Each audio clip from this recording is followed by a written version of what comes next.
Hey everyone, welcome to the Guiding You Forward podcast presented by Mountain America Credit Union.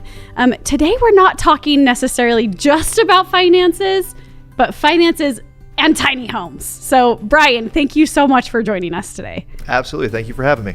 So obviously, Brian, we know tiny homes are popular. Mm-hmm. What makes these small dwellings so appealing to people? You know, I think I changed my answer to that quite often, because people have a lot of reasons as to why this makes sense for them. There are a large group of people that just love the look, right? Like it stands out to them, whether it's on Instagram or any other social media platform. They love to go through that and pick out designs of what works for them in their size of home. Doesn't matter if it's 400 square feet or 1,000 square feet or 10,000. They like the designs and the nuances of what fits in that small of a space. Because a lot of people don't have the money to just go buy a new home, and they want to find a way to use, whether it's in their mudroom or their closet, some other way to redesign what they already have. I think that plays a big part into why, from an Instagram standpoint, it's become so popular.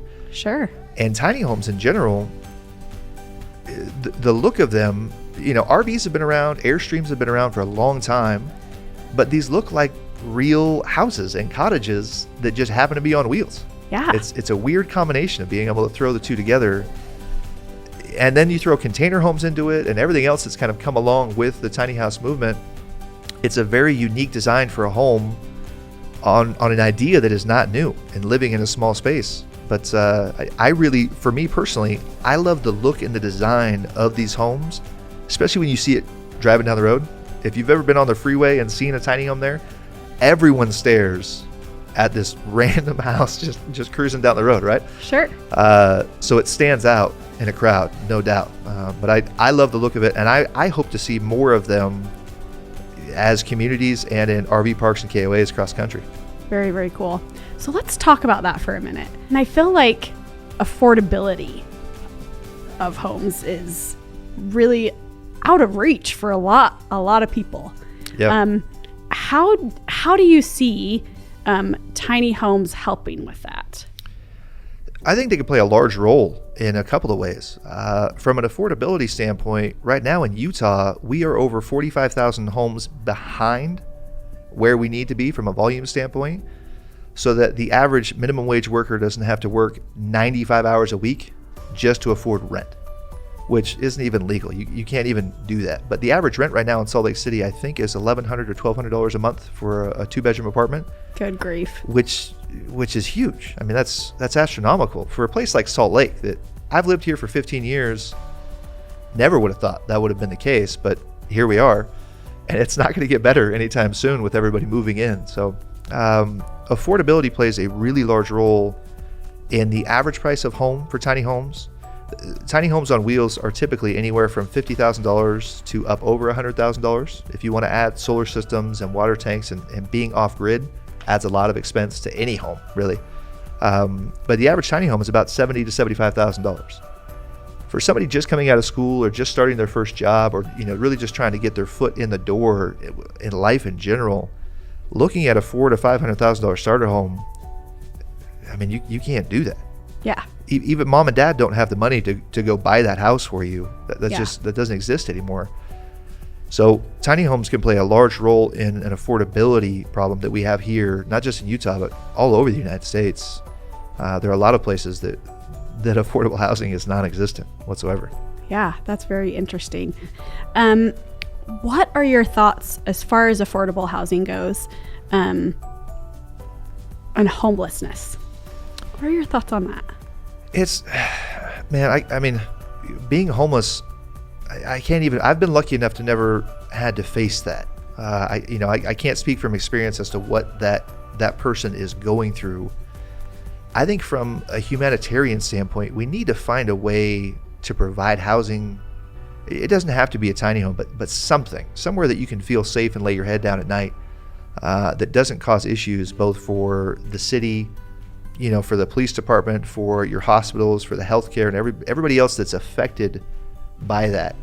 There was a study done in Dallas just a couple years ago that the city was paying an average of just under $60,000 a year per person that was homeless. That was kind of what it cost the city.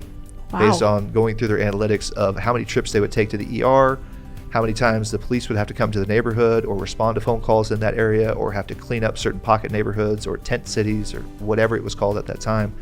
There are a lot of expenses from the city standpoint that goes into that. And I think tiny homes, even if they're, I mean, you can call them sheds or whatever you want to call them, any of those small homes can play an enormous role in helping them feel like they have a safe place to be, to help get them back on their feet. There's a lot more that goes into it than just saying, let's just throw a bunch of houses down here. Sure. But I think tiny homes can play an enormous role in helping cities with that particular issue. Very, very cool. I love that there is, I mean, it's obviously a lifestyle, right? But potentially a lifestyle that could, improve our environment for future generations, but also help people that need help right now. Oh, yeah. From an environmental standpoint, a lot of people are very conscious of their eco footprint that are in that tiny home world, that are into that living.